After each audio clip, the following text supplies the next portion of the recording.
Shuning Tuan Puteri. Masuklah. Shuning Tuan Puteri Yuan Ki Tuan Puteri sentiasa beruntung. Apa ini? Kotak ini dari Balai Obat Kekaisaran. Hu Gonggong minta aku bawa ini untuk Tuan Puteri. Baiklah, tak ada urusanmu di sini. Pergilah Tuan Puteri.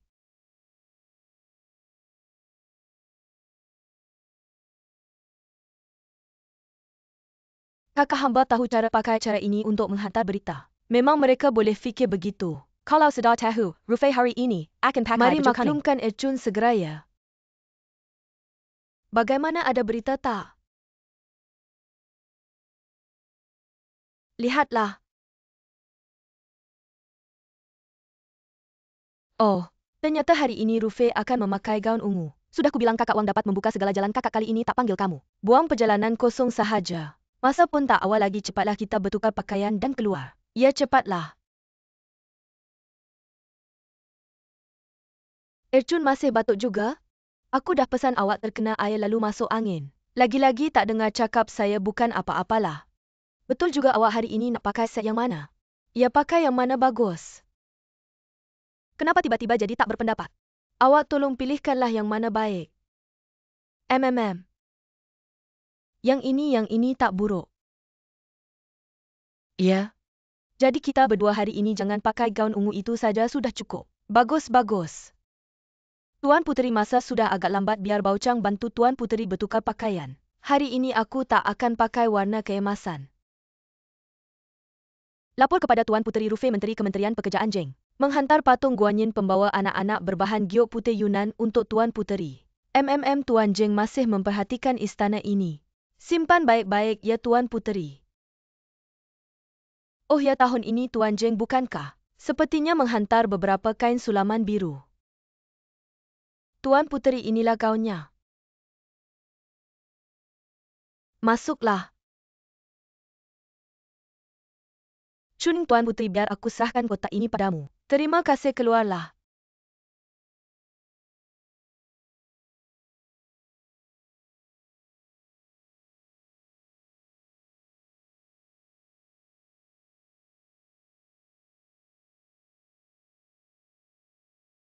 Ercun, aku sudah tukar baju. Boleh pergi belum?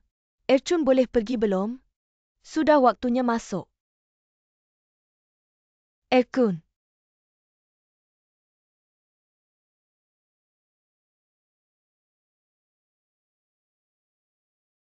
Ercun, kenapa batukmu begitu parah? Aduh, adakah kamu sakit? Saya tak tahu. Tadi saya sedang menyikat rambut. Tiba-tiba pening terasa. Sangat tak selesa. Alamak, saya dah cakap awak kesejukan hari itu. Awak tak nak dengar, selalu kata ini perkara kecil. Perkara kecil pun awak tak nak dengar. Mari minum teh dulu boleh? Perlahan-lahan. Alamak. Habislah semua basah. Rok awak dah basah. Saya tuangkan teh lagi untuk awak. Tak perlu awak nak pergi jamuan lagi. Macam ni kakak. Saya pun tak sesuai hadir. Baik, awak pakai baju saya dulu. Masa dah hampir. Kalau awak sampai ke Changin Pavilion, luat dari permaisuri dan Memang Rufai, tak sesuai dengan adat. Nanti ada orang cakap.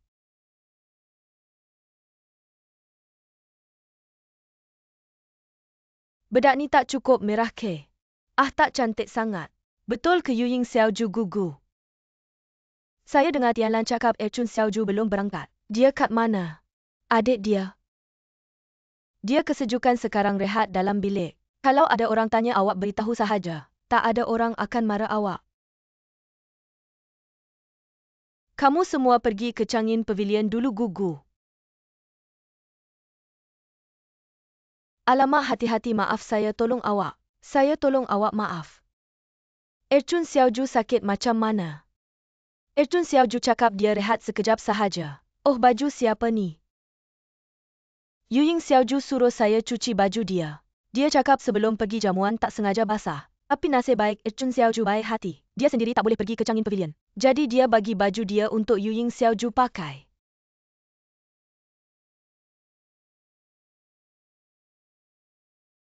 Pelik opera ni belum bermula, Xiaoju, kita cepat masuk. Jilan solid saya hari ni macam mana? Nak tambah sikit Xiaoju hari ni cantik. Betul ke Xiaoju? Xiaoju awak lagi nak buat apa? Saya tahu Rufin yang hari ni akan pakai baju biru. Kalau dia nampak awak pakai baju biru juga dia pasti tak gembira. Tapi awak ni, suka sangat nak buat bising dan cakap banyak. Saya tak tahu apa niat kamu kenapa nak percaya kamu. Bukan hari ini memang tak boleh pakai baju biru. Jangan ingat saya baru masuk istilah tak tahu apa-apa. Ercun dah selidik baru bagi baju ni untuk saya pakai. Ercun macam adik kakak dengan saya mungkin dia nak celakakan saya. Saya NAK sepet Apa-apa nanti genuine. bila balik ke Jong Cui baru cakap dengan saya tuan. Kakak Chun kenapa belum datang lagi? Ada apa-apa kejadian tak?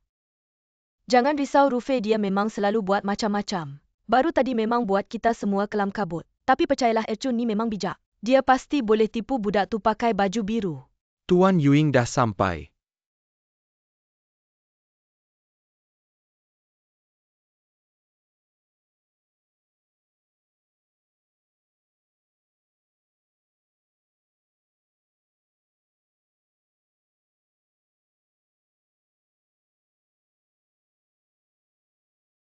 Selamat datang di Pen dan Rong Pen.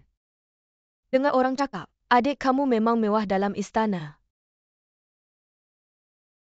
Baju sutera Yuying ni dibuat khas di Jiangnan. Harga pun agak mahal juga. Saya maksudkan duit kamu guna di tempat yang tak patut. Permaisuri tiba. Selamat datang Permaisuri.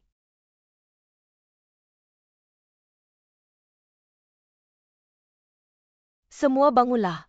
Terima kasih Permaisuri. Saya gembira hari ini semua datang teman saya tengok wayang. Tapi Rufai belum datang lagi. Rufai tiba. Selamat datang Rufai.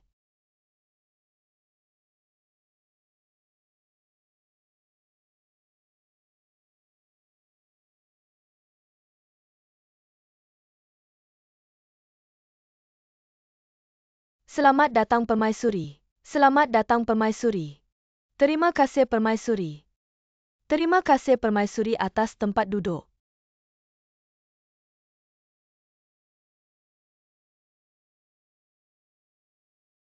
Bangun terima kasih Permaisuri. Kenapa baju Rufai warna macam ni? Adik baju kamu cantik hari ini. Kamu mengandung anak raja jaga diri baik-baik. Surah kamu datang joy taman saya. Susah hati kamu. Semua orang tahu. Ella itu maksudnya berita tu betul. Tak mungkin Rufai ni cepat berubah. Sekarang untunglah Yuying tu. Kamu tak nampak ke? Dia dengan Permaisuri sama-sama pakai baju merah. Dalam istana hanya kami. Tak ada yang berani pakai baju warna sama dengan Rufai. Tapi ini dia tunjuk. Hanya dia yang setanding dengan Permaisuri.